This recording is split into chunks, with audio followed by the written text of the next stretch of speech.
In the next 5 years or so, the feminine energy as a whole for humanity and the earth is continuing to grow.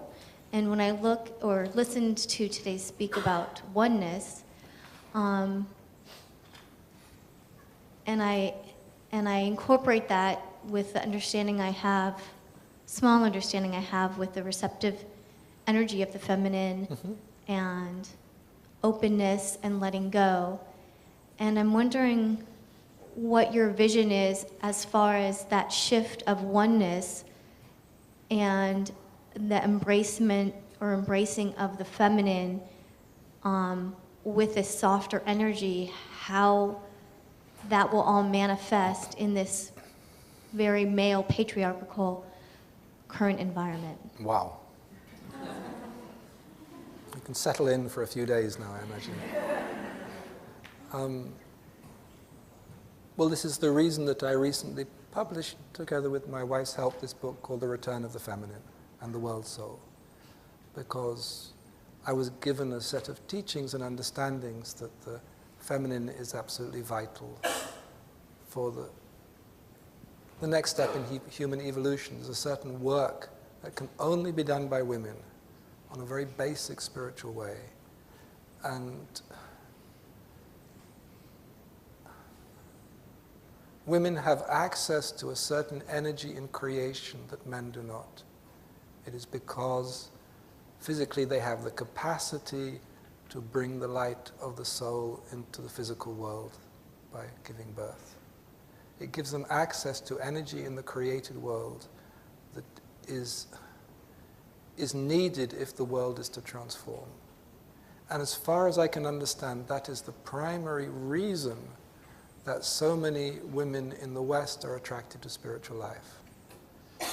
Yes, you can say because there is this anger against the patriarchy, there is this brutality of the culture here, the feminine has been treated so badly. But on a deeper level, it's because there is a certain spiritual work that can only be done by women.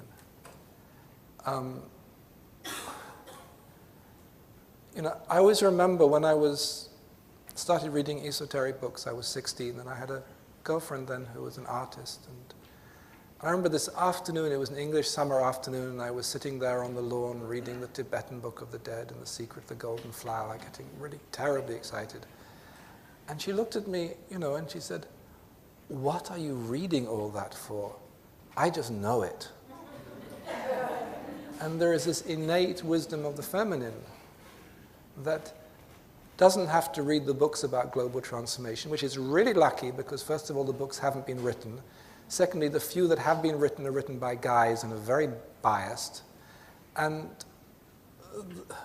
the woman has in her cellular structure the knowledge, the imprint of how creation should evolve, because she is part of creation in a way that a man isn't.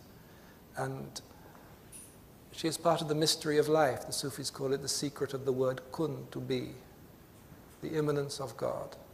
And she needs to be because the process of conception and birth is spirit which only human beings have access to and only women have access to, is so beautiful and so tremendous.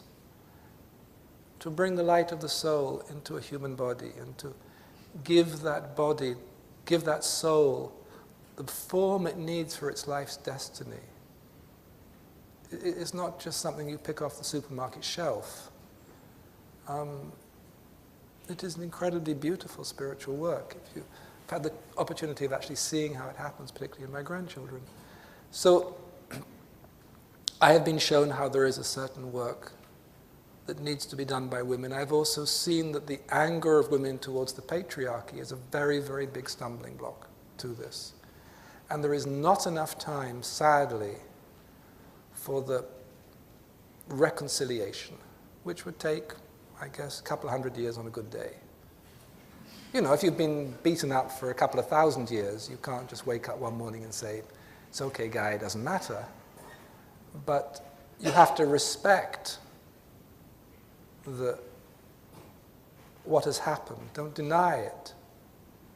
but say there is a more pressing need at this time, which is, and I also think it will be done by groups of women coming together. I'm quite convinced in this, because that is how women have always worked. Women never had the same hierarchical structures as men. Even in the ancient esoteric traditions of women, they came together in circles and they shared. And in that sharing, a certain magic is passed from woman to woman, from body to body, from spirit to spirit. And something else becomes present. And then there is this organic connection that is needed, I called it a web of light when I saw it, that is needed to help rejuvenate the spiritual structure of the world, which is dying. Just because we are dying physically, we are also dying spiritually. And there's nothing the guys can do about it. They have plans, but they have no understanding of it.